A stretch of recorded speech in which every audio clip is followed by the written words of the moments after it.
Welcome, everybody, to another fantastic episode of the podcast by the Sons of Technology. And you know what?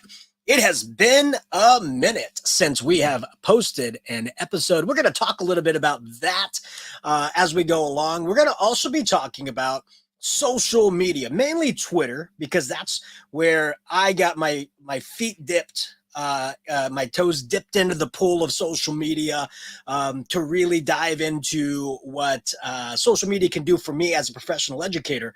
But have things changed since then? Since 2008, 2010, have things changed since then? But before we do, let's go ahead and reintroduce ourselves. If this is your first time listening, or you haven't listened to us in a while, my name is Joe Marquez, Director of Academic Innovation for CUE, and I'm an educator out of the Central Valley of California. And I'm so happy to be back chatting with you. And then, as always, my partner in innovation, Kyle Anderson. Kyle, please introduce yourself. It has indeed been a minute since we posted an episode. And like you said, yes, we will get into the reasons why that has not happened. But again, first-time listener, long-time listener, whatever you are, I am Kyle Anderson. I am a special education facilitator out of Las Vegas. You can find me on Twitter at Anderson EdTech. Same thing with Instagram. I am also on Peloton at that same handle. So if you're a Peloton user, you can connect with me on there. I have a blog that I've not written on in quite a while, andersonedtech.net. So a lot of great stuff still there. I do need to get back into the writing, and that kind of ties into the whole social media thing as to why I haven't been writing too. And then I do have a book called To the Edge: Successes and Failures Through Risk-Taking. That's on Amazon. It's on barnesandnoble.com. It is also available through my publisher, EduMatch Publishing. And Joe, when we talked about what we were going to talk about with this episode of social media, we did kind of tie it into just some of the quote unquote turmoil on social media recently. I mean, we did just finish up here in the United States with a pretty contentious election cycle that actually didn't turn out to be nearly as bad as I thought it was going to be. The lead up was way worse than the actual election itself, in my opinion. And we can talk a little bit about that. But also recent developments with a certain somebody. I'm not going to mention the name of this somebody in fear of they hear this and then block my Twitter account. So, but that person and some of the changes happening at Twitter for the good, maybe, but I'm anticipating more for the not so good, in my opinion. Yeah, I mean, and that's just going to be a small portion of what we're going to talk about, right? But that is kind of the crux of how we came up with the idea of talking about this today, right? When we started this podcast, we always said we wanted to talk about current events, current things that are happening that will affect teachers, that will affect education, and we don't mind getting our hands dirty in doing it. And we may be voicing our opinions. We may be voicing the opposite of our opinions just to invoke, a conversation with each other. But, I have to say that for me, and I would say this all the time, for me, social media or Twitter really helped me in identifying new things to experiment with in my classroom, or by following multiple educators and seeing what they're doing, it kind of reinforced my mindset that what I was doing in my classroom was not crazy, right? Like there are other people out there trying these things or trying similar things to varying degrees of success. But it kind of re-solidified, like in my mind, like I may be the weirdo on my campus, but I can't be a weirdo if there's so many people doing these new and crazy things. And maybe if you're listening and you're a newer educator or you're a veteran educator, like you have to think back. This is back in 2008, 2009, 2010, what I'm talking about, when, EdTech really started kind of ramping up around this time because Chromebooks started coming out and becoming more affordable for the classrooms. And, they started getting more prolific in districts. And, the term one-to-one started coming out. That meant, the computers were being removed from the computer lab and then being put in the hands of students for content-based activity. And that was a big shift.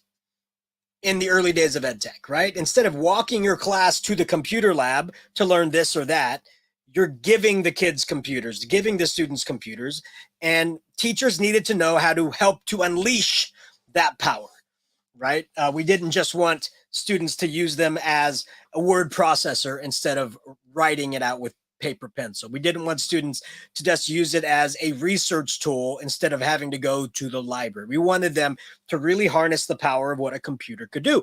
And social media allowed me to get a window into what other educators across the state and across the globe were actually doing.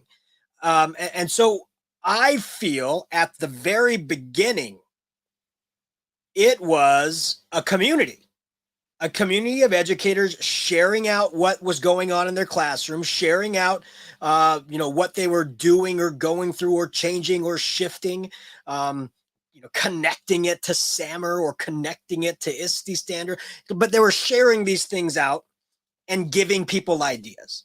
And I was telling you this, Kyle, it's kind of like when I first moved in to my current neighborhood here in town. When I moved in, it was in an existing neighborhood, but the cul-de-sac that was what the houses were being built on was new. They just built the cul-de-sac portion, kind of like the appendix of this neighborhood, just this thing that shot off out to the side. And so we were new to this larger neighborhood, but we really gravitated towards one another. And it just so happened that 4 out of the 5 houses on the block were teachers, were educators. And so we were able to have like community block parties and talk shop, and we really got connected with one another, and people would bring brownies or cookies to one another. They would really share. But as with any neighborhood, people age out or grow, and they want to move into a bigger house. And we had the neighbor to the right of me who coached football with me, and he was one of my really good friends. He and his family moved out. The neighbors to the other side of me, who taught in the same school district as myself, they ended up moving out. And then just people I never connected with moved into either side of me. And it felt almost like the community was changing, was shifting to be more isolated houses rather than a community. Each house was doing what they wanted to do to make them feel better instead of helping everybody else out to make the community feel a little bit better. And we'll talk a little bit more and dive into this more, but I think somehow I think I feel the same of my neighborhood of Twitter, where the community of helping is still there, but we have a lot of people who have moved in, and it's more about I, look at me, bring me to your district kind of stuff. And that kind of turns me off a little bit. And everybody's got a livelihood. Everybody's got, what do they call it? Everybody's got their side hustle, and more power to them. But, the community I moved into in Twitter has gradually shifted more in that direction. And it's caused me pause to actually be on Twitter more and more. And so I don't post very often, because if I don't have something to contribute, I feel like there's no reason for me to post. So I haven't been posting as much. And that trickles into more and more things. But I want to hear your, Kyle, your aspect of that. Does that sound like a familiar story to you, or what has been your shift in Twitter, if there has been one? Oh, there's definitely been a shift. And I mean, I do need to go back to the beginning, kind of like you did. You were talking about being on Twitter back in 2009, 2010. I didn't get on Twitter until 2015. So I was a little behind the game in that regard. And my initial reservations about it was because I didn't see it as a way to enhance my profession or to connect with other educators. My view of Twitter was that it was celebrity gossip and political bickering, and really, a lot of Twitter is that, and it still is that, if not even more so that now, because of the way Twitter has shifted.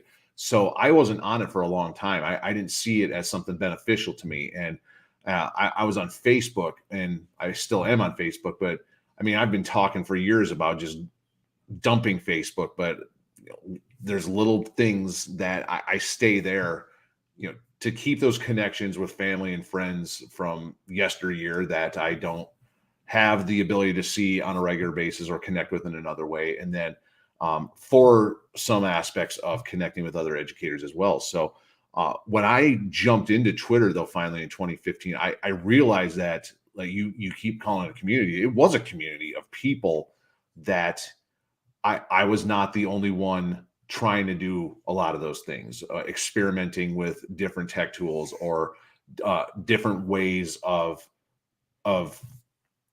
getting content to students that wasn't just the traditional stand and deliver and whatnot. So there was a community out there, and it opened this door for me to meet all sorts of different people, not only just online and share ideas and connect online, but then eventually in person as well. I mean, you and I met in person as a result of Twitter, and some of my best friends now, Adam Juarez being another great example. I met them through Twitter, and now we are people that we realize that, had we met in person years ago, like, just like what kind of a relationship we would have, and it's only just been a few short years. I mean, 2015 seems so long ago, but I'm coming up on my 8th Twitter anniversary. They send you that tweet every year, like, it's your Twitter anniversary. So that 8th one will be coming up here in a couple of months. But as time's gone on, that community has gotten smaller, in my opinion. It has become more of a place where I refer to it as toxic positivity, and I know a lot of other people do as well, where it's just like the look at me, look at all this great stuff I'm doing, or a self-promotion site is what it's become as well. Like, and that's not why I got on Twitter. I got on Twitter to ask questions and to connect with people and share ideas. And to me, it's not so much it's not the sharing of ideas anymore. It's the promoting of ideas, a self-promotion.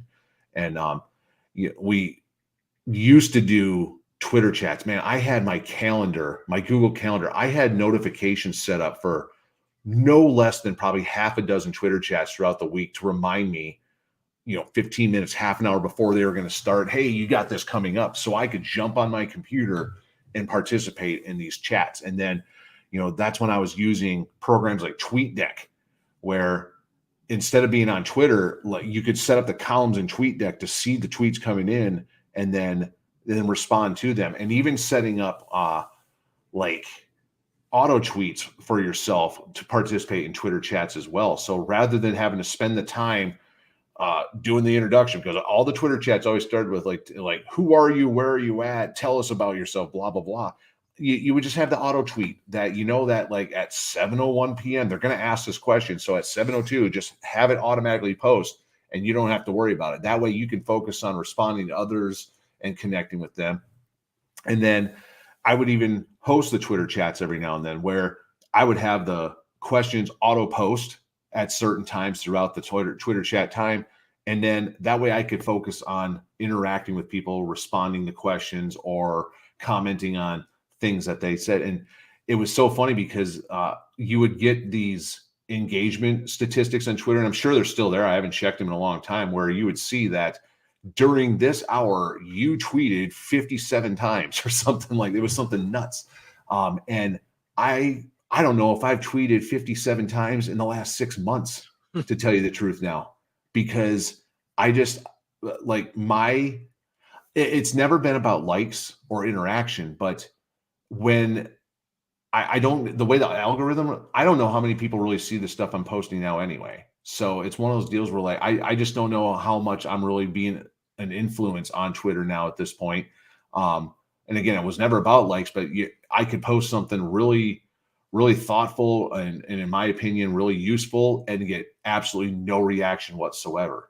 Yet then somebody that just has, all sorts of followers post something just absolutely asinine, and then they get 500 retweets on something that's just absolutely stupid, in my opinion. So, instead of instead of asking a thoughtful question about like, how do we solve X problem in the classroom, whatever, it's something ridiculous like, what do you prefer in the morning, Red Bull, Monster, or coffee? And then you get 900 responses to that. And that's frustrating. That is not why I got onto Twitter. Well, and then I understand that as educators, politics are very important and we need to be political in order to get the change that is needed in education. And discussing politics and supporting candidates that are going to support education, those are all very important things. But I also did not get on Twitter to see constant political conversations and ads, especially ones that are very, very partisan. So extreme to either side, whether to the right or to the left. I did not get on Twitter for that. And I will say that in the scrolling that I have done over the last few months, I see more and more educators that they're not posting about education. They're just posting about politics. And sometimes the politics have nothing to do with education. And I will say I've unfollowed a lot of people as a result of that, because again, it's not why I got on Twitter. I'm not unfollowing you because I disagree with you. I'm unfollowing you because I don't want to see that. That's not why I'm there. So, and it's the same thing with Facebook. I've unfollowed or even blocked some people just because that's not why I'm here. I don't need to see that kind of stuff. So, and part of it's also for my own sanity, because I mean, how many studies have been done over the last few years that social media in general has caused issues with self-esteem, with stress, etc. And it's for my own sanity. I don't want to, I know if I can get rid of some of that toxicity in my social media feeds, then it's not going to cause me stress. And I've also taken steps to make sure I don't get on social media as much, just because of that just useless doom scrolling that sometimes happens, where you get into Facebook, Twitter, Instagram, whatever, and you just mindlessly scroll. And then all of a sudden, like 30 minutes later, you're like, what did I just do for the last half an hour? I did absolutely nothing but just scroll through this. And a lot of times you're not even interacting. You're literally just scrolling and reading. So I have on my phone, I have things set up to where if I'm on some social media site for X amount of time, I'm going to get a notification that says you have 5 minutes left for the day. Could I go in and change those notifications and turn it back? Yeah, I could, but I don't. I think I have, what is it? I think for Twitter, I think I have 15 minutes per day. And I think Facebook, I have 30 minutes per day. Instagram, I barely get on anyway, because I'm just not a picture person. I don't take a lot of pictures, so I don't post a lot on there. And my posting, I mean, I already mentioned Twitter. I don't post much on there anymore. I don't post much on any social media site for that matter anymore. So I just have found ways to be engaged in other ways and to connect with people in other ways. And a lot of it is that because I have become friends with people outside of social media, I have direct phone numbers for those people now, where if I need to talk to somebody, I can either text them or call them. You're one of them, obviously. Adam Juarez is one of those people that, he's part of this community of the Sons of Technology that I've connected with now over several years. So now these are people that I know and I trust, and I can ask questions and have meaningful conversation that way rather than over social media. So yeah, it has definitely shifted for me. And as much as I used to love the Twitter chat, my partner on Beer EDU podcast, he ran a Twitter chat for the last 8-9 years, the Teach NV chat, and he actually killed it over the last month or so because he said he thinks that the Twitter chat has run its course, where people aren't participating as much. He said that while it wasn't a lot of work that went into it, he said that the work that was going to it, he thought was kind of futile, where, the same handful of people were showing up every week, and like, nothing against him, but it was a lot of the same responses to different topics and whatever. And he just, again, he said that he didn't feel that putting in the time for something that was, it's almost like, the people that still read the regular newspaper, there's a few out there that do that, but most people get their news online at this point. And he felt the Twitter chat, it was the same way, where there's going to be people out there that still enjoy the Twitter chat, but most people have kind of moved on from it. Yeah. You touched on a lot of really important points. Like one of them, the Twitter chat, Q used to do a Twitter chat. I believe it was every Tuesday. That stopped. And people like, are you going to start that Twitter chat again? I'm like, Twitter chats, if you look, have really gone downhill, right? It takes more to put one together than you get back from it. And you're absolutely right. It's usually the same people that join in, if they join in at all. I had been a part of another Twitter chat, the California educator Twitter chat that was going for quite a long time. I was a moderator and for those, and that ended up folding about a year ago because they saw the numbers dwindling. It was taking more time and effort to put it together than there was actual participation being brought out of it. And so it was brought up to me like, hey, are you going to start, with your position at Q, are you going to start a Twitter chat again? And I go, I do think there is a place for a weekly Q&A, right? But I don't think a Twitter chat is that. I don't think, I think like what you said, Kyle, it's run its course. I think if I were to revive the weekly Q chat, I'd call it even a Q chat, not a Twitter chat, I would maybe dabble in Twitter Spaces a little bit. I'd want to play around with it a little bit more to see what's all involved in it. Maybe a Twitter Spaces where people could answer verbally. I don't know if those are archived or saved, though. I love things to be able to be archived and saved. And if you can't archive and save a Spaces, then I don't really see the long-term benefit of it.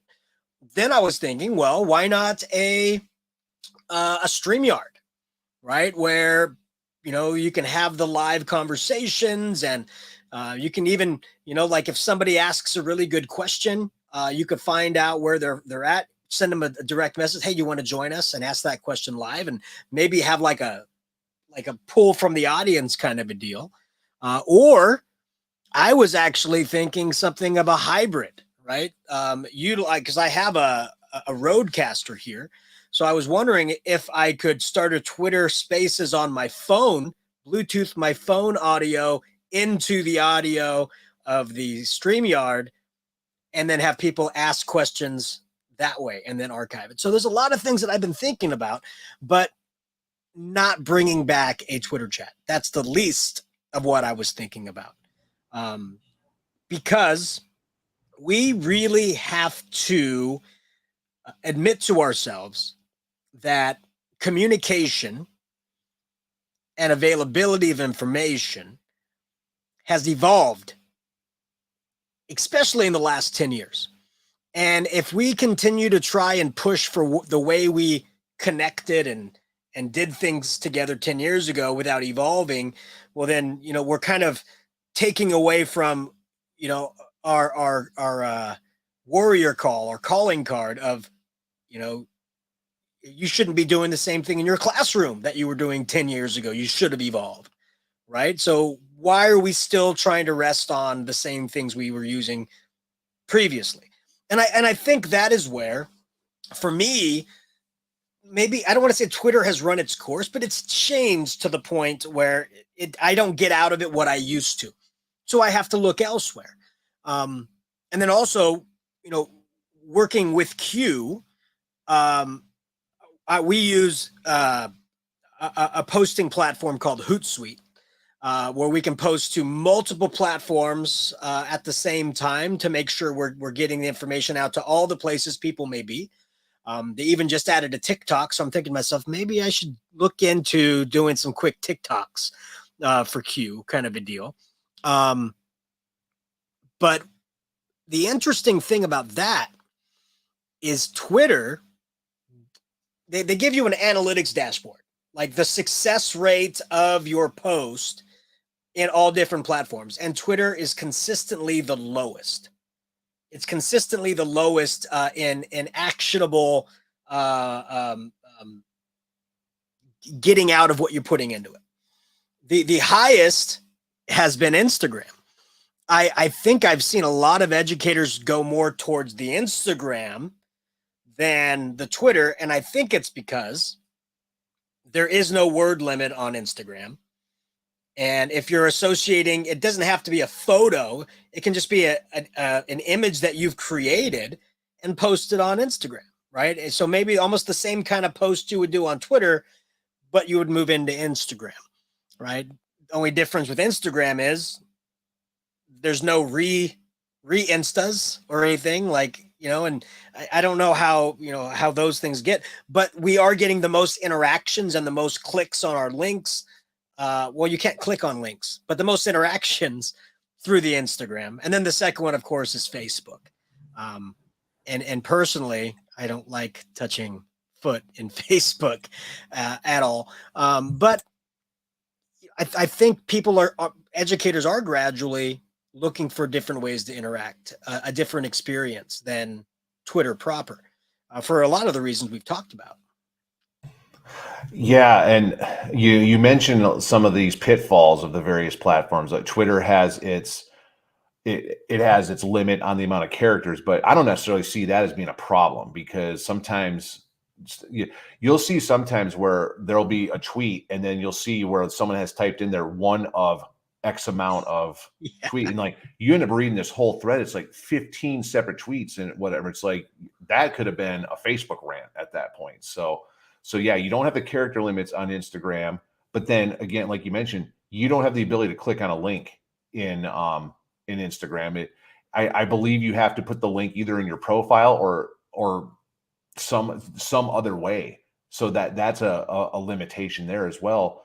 And then with Facebook, then that has its own issues or whatever. So it's almost like if you could take all the positive aspects of each of these platforms and put it into one platform, that would be ideal. But then there becomes the issue of misinformation that clouds all of those programs, in my opinion. And I can get into that more here in a second. So, and then, I've already mentioned, I am not a person that takes a lot of pictures. I'm not so much of a visual person. I'm more of like read or an auditory type of person. So an Instagram doesn't do much for me in that regard. And then again, I think Instagram, just the overall culture of Instagram, in my opinion, is that it's so much, hey, look at me to begin with.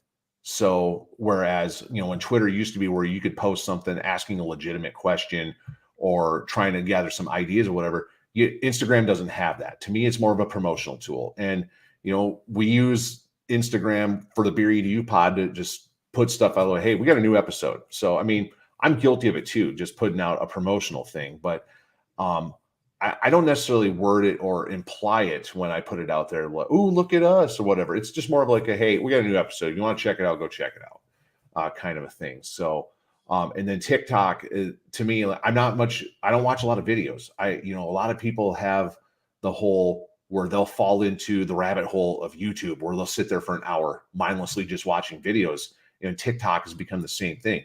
I don't have a TikTok. I have no intention of getting a TikTok, because I'm not one of those people that just sits there and watches videos like that. I just do not fall in that rabbit hole, and I don't want to fall down those rabbit holes. So I have YouTube on my phone, but the YouTube on my phone is more for every now and then, like if something breaks in my house, if I can fix it, I go to YouTube and figure out if I can fix it. That's the YouTube on my phone. And I can't tell you the last time I pulled up YouTube on a computer to look at something. I try not to fall down those holes. And TikTok is one that has that potential. And you hear about people that were, again, it's kind of like the doom scrolling in Facebook or Instagram where, yeah, I just wasted an hour and a half watching TikTok videos. So it's just not something I necessarily want to get into. So, but kind of circling back to the misinformation thing too, I mean, that has been a problem really since the beginning of time. This isn't a social media issue. Misinformation has always been a problem. In fact, I was actually just listening to an episode of a podcast today. It's why am I drawing a blank on the name of the podcast now? I think it's called 1 Year, where they will do 6, 7, 8 episodes of different aspects of things that went on in 1 year in our history. And this season is 1942. So right after Pearl Harbor, and then different aspects of society at that time. There was a great episode from a couple of weeks ago that looked at the spike in marriages during the year of 1942, because all these young men that were either enlisting or getting drafted, they would get married either right before they got shipped out, or right when they would come back for a quick leave or whatever, and they would get married. So, and then they tied that to a few years later, the spike in divorces that took place, because these men were getting married in 1942. They come home 1945, 46 and realize they married somebody that is not the same person anymore.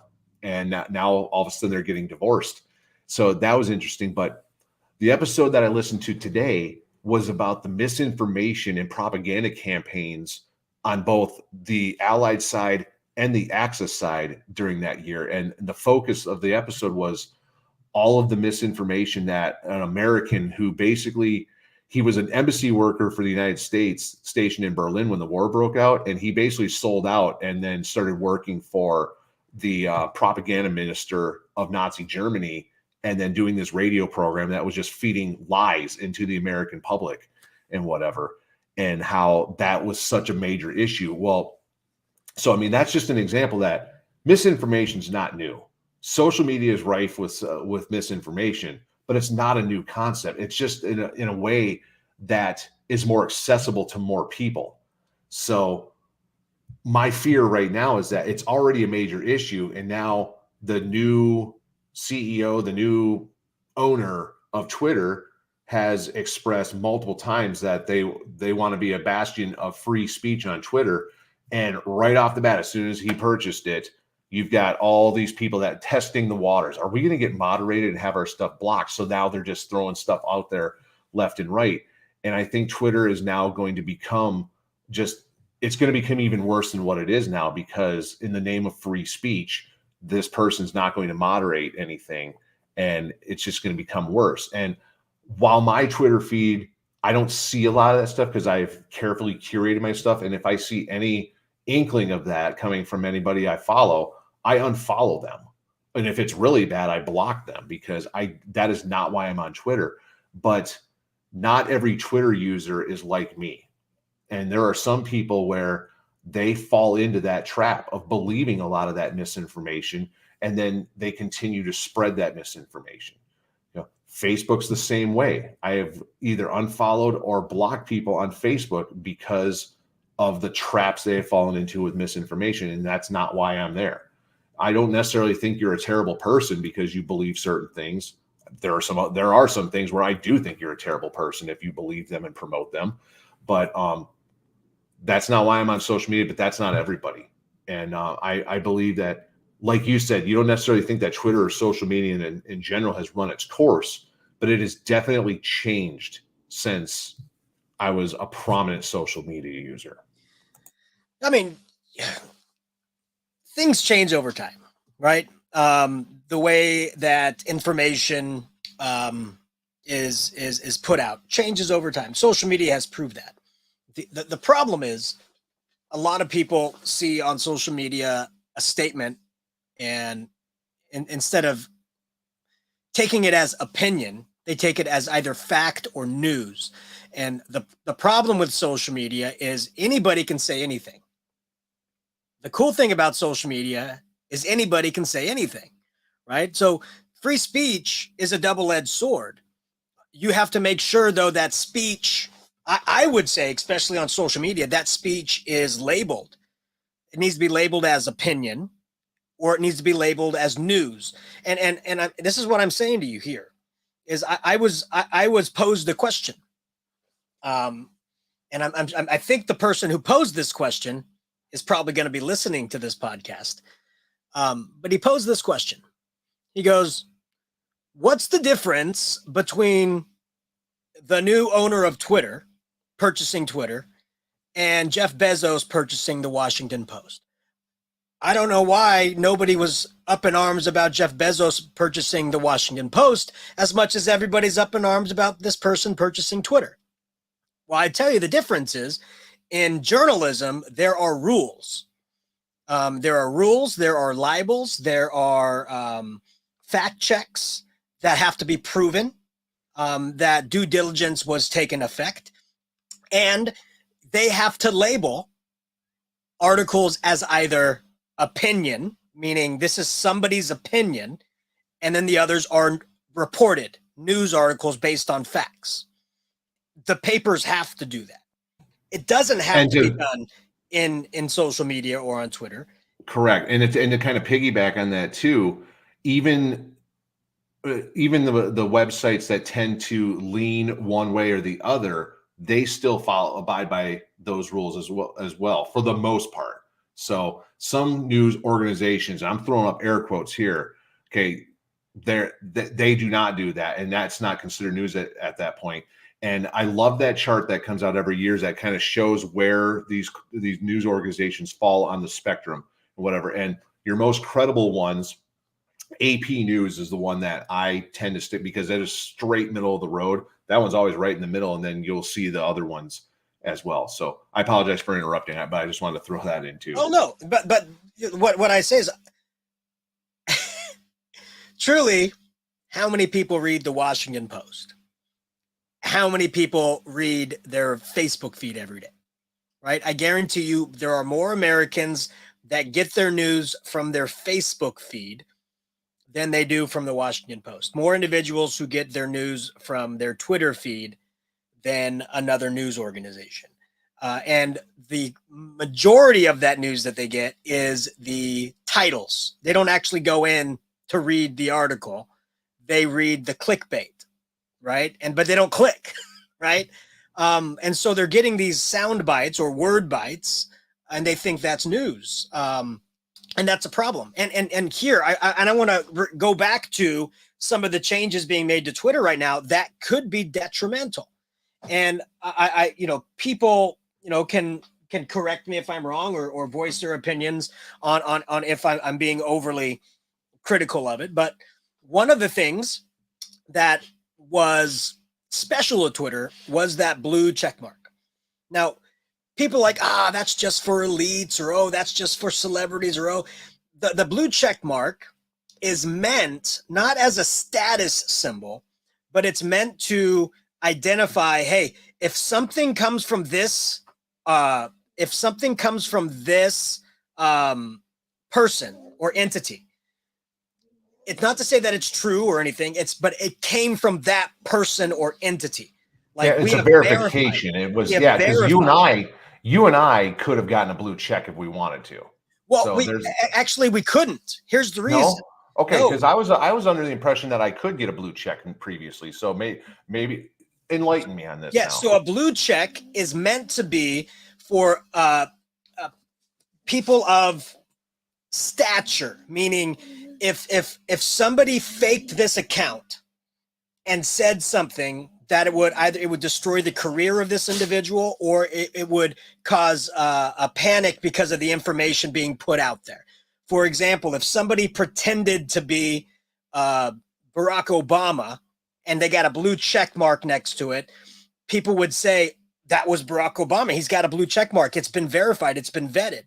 If anybody could just get a check mark, then anybody can find a way to impersonate people. And there's a reason I'm saying this, because Twitter on Wednesday enacted a new policy. Anybody who pays $8 a month can get a blue check mark.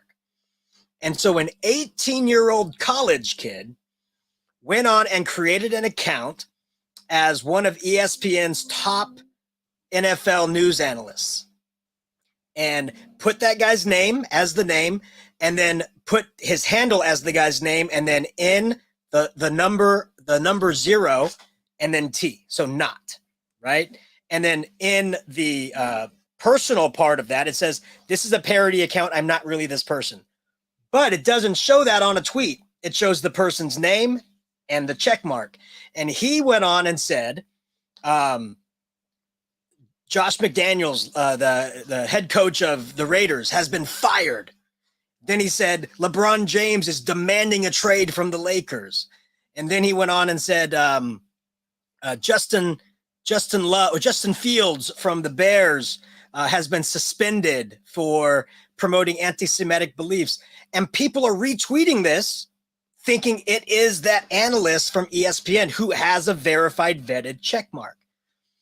And everybody was going, oh, what's going on? All this stuff is happening today.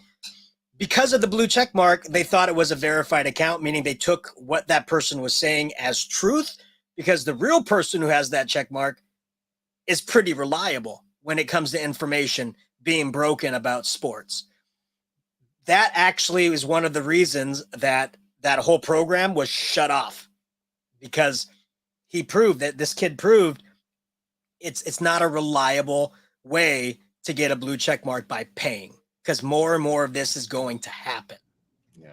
I do believe, though, previously, before these new developments, though, that there were ways that like you and I could get verified. I don't know what they were. And You could apply for it, but you would most likely get denied for it. They would say your status or your number of follower, it doesn't equate to needing verification. And that's what I was referring to previously, not on these newer developments. So now the other issue too that social media has become that I have issues with, and another reason why I've gotten away from it so much, is how ads drive so much of what your feed is now. So I think I was actually talking to you one day about how I cannot scroll through, say, Instagram now without an ad probably every other 4 or 5 posts. It's either an ad for a company or it's a quote unquote promoted post, or in Twitter, a promoted tweet, where, and it identifies in there that it's a promoted tweet or an ad. There's a way to show, but it is, I mean, you cannot scroll through without seeing that. Like Instagram is the worst in my opinion. It's like every 4 or 5. Facebook has gotten like that as well. Twitter is not as bad with the promoted tweets or the ads, but that's becoming an issue too, where you go through and you're trying to see stuff and like it is an ad over and over again. Now, 99.9% of the time I keep scrolling and don't want to see anything, but there are 2 things that have happened either in the past or recently where an ad has come to be something that I've actually clicked on and worked out in my favor. There's a company in my area that every 6 weeks will come out to your house and they will power wash your garbage and recycling bins that you put out on the curb. I discovered that through an Instagram post, an ad. And now every 6 weeks I pay $25 and they power wash my stuff. That's something I don't want to do. And it should be done because that's disgusting. Well, then. Yeah, we just got that service as well. Yeah, it's great. If you're watching this on YouTube or Facebook, the flannel shirt that I'm wearing came from a Facebook ad. I saw this shirt and it is a flannel shirt that is Pennywise, the band, and their album Full Circle. It is a collaboration between the band and the flannel shirt company. And it's got a little Pennywise logo on the one pocket. I bought that because of a Facebook ad, and most of them I just keep scrolling and get away from it. So now, in my opinion, we pay for subscription services for just about everything in our world now today. You know, whether it's a streaming service like Disney Plus or Netflix or whatever, I have a subscription to the power washing for my garbage cans, whatever it is. You want to improve social media, and social media companies still need to make their money in order to keep operating. Why is there not a premium account for social media that has nothing to do with a blue check and being verified or anything like that, but it's for people who just want to either eliminate or at least reduce the amount of ads that are in their feeds? So if I want to continue to use Facebook or Instagram with minimal, I would pay a small fee for that every month. So podcast organizations do it, where the podcast I was mentioning earlier, the 1 year, they're under a company called Slate, and they have a whole umbrella podcast, and you can get, I believe it's called Slate Plus, that for like $5 a month, you can get any show of theirs ad free. There's also, I know NPR does a premium version now where you can get their podcasts without ads.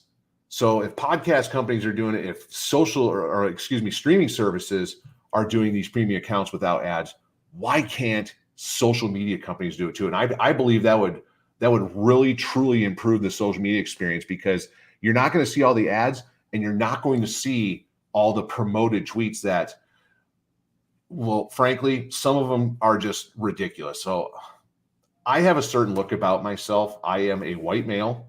I am bald. I have a large beard. Some people may look at me and have thoughts about what my political beliefs may be. Facebook and Instagram algorithms have taken my face and my look, and I am curated various ads of things that I most certainly do not agree with. And it's frankly getting kind of annoying that I do not need to see ads from these companies because I do not believe in that stuff. And it's strictly because they have used my profile picture to curate ads to me just because of a certain look that I have. So I'm all for premium accounts for social media as a result. Yeah, I mean, I think, you know, that the idea of paying for an adless experience, and also so they don't take your analytics, that's another key part of it, right? When you know, there's that saying, if you're not paying, you're the product, right? And so you are the product, you're the thing being sold. That's why all these ads are able to be targeted at you. If you were able to pay so that your information and your analytics cannot be used outside of your account, that'd be beneficial, right? You know, the one thing that's a bad side of this coin is I'm hearing, you know, through a couple of different articles that I've read, that Twitter Blue is they want to give status to anybody who pays $8 a month to get their tweets in front of more people's eyes. So instead of it being organic, like people start see it and they like it, and then it starts climbing up the feed because, you know, the virality of it, by paying the $8, your information gets in front of more eyes just because you paid that monetary fee. And Elon Musk, I said his name. What he said was this. You're getting blocked now. He said, speech should be free, but reach should not be. That's basically what he said. So he said anybody can say anything, but if you pay, we'll get your reach higher up. And so, can that be abused? Right? Can that be abused? People that don't have the means or the funds to spend $8 a month on this social media, their stuff doesn't get in front of as many eyes as some other people who can get it in front. So that could be an issue, right? But I'll tell you, you know, we're going to start wrapping up right here. I'm not running for the hills, right? I'm not running for the hills. I'm not canceling my Twitter account. I've seen people saying I'm running to Mastodon, right? I don't even know what that is, but I've heard that. I'm going to Mastodon. More power to you. Great prog metal band, by the way. So if you've never listened to Mastodon, go check them out. They're great. But what I'm trying to say is things have evolved and things have changed. We have evolved in our careers, and the point where we're at have changed. And maybe our point of view is skewed now because of where we are at compared to where people just getting started are at, right? And so maybe it's not just the platform that has changed. Maybe it is our view that has changed. And a lot of people who are just getting into EdTech, I still say go on Twitter. I'm not saying stop. I mean, it is a great place for information. There are a lot of great educators who are givers. Okay. I think the point we were trying to make is we've seen a shift where a large percentage of individuals were givers. Now I think it's still a large percentage, but we're having a gradual increase of more promoters. And, you know, again, there's nothing wrong with that. But it's not my Twitter, right? It's not my community. It doesn't mean it should stop. I'm not telling anybody you need to stop promoting yourself or your book or your website or your podcast or your training materials. I'm not saying you need to stop and you should stop. That's not what I'm saying. I'm saying that's not the community that I'm following, right? I am looking for the teachers in the classroom doing amazing things and sharing out. Look at the lesson my kids did and look what they created. Here's a tutorial on how I did that. Here's how I reached that. I love that help, because you're helping other educators to try and figure out a way to emulate that and change things up. So that's what I want to see more of. And so that's what I encourage each and every one of us to do, is those lessons that worked, those risks that you took and worked, share them out.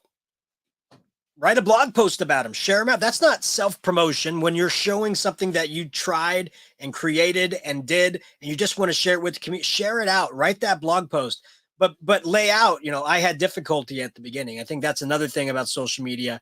It creates a rainbows and butterfly effect of, look what I did in my classroom. And then another teacher tries to do it and it doesn't work. And that other teacher thinks it's their fault, or it's the technology's fault, instead of actually it's because it took 5 or 6 times to get this perfected before somebody shared it out. Share the dirty, right? Share the risk, share the failures along the way. And that's how we continue our community. So by no means am I saying mass exodus of Twitter.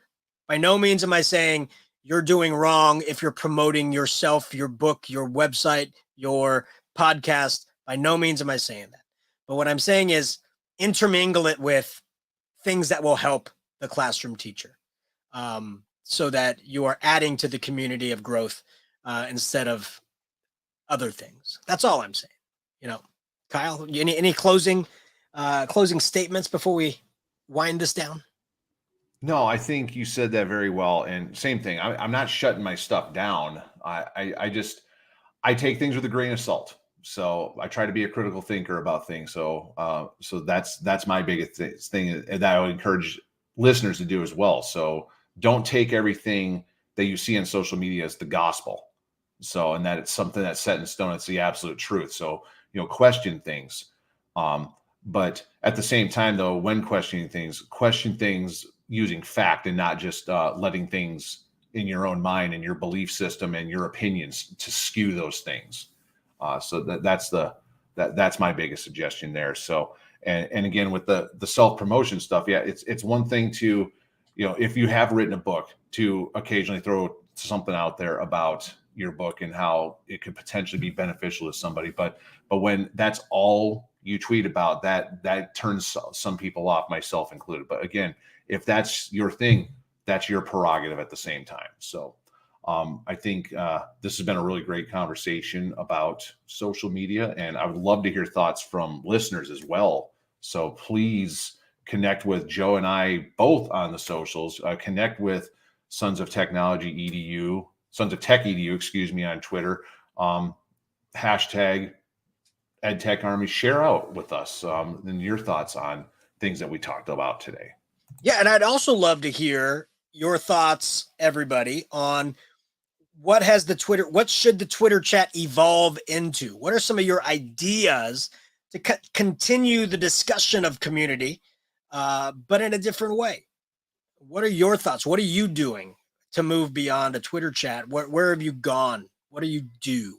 I think that'd be a very interesting discussion topic as well. I'd love to hear your thoughts, everybody. But again, Kyle, I appreciate this conversation. I think it's timely and it's needed. A lot of people aren't going to agree with what you've said. A lot of people are still, in deep with their Twitter accounts, and they are, putting things out there that is bettering the EdTech community. So that's fantastic.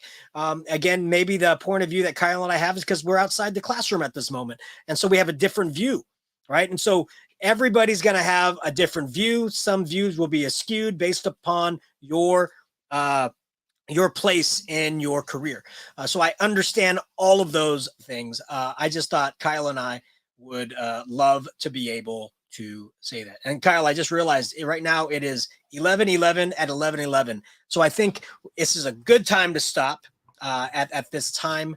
So everybody, thank you so much for listening. Thank you so much for being part of the EdTech Army. And we promise we'll try and get more podcasts out in a more timely fashion. And where can you hear about this? Probably we'll promote it on Twitter. So have yourselves a wonderful, wonderful day.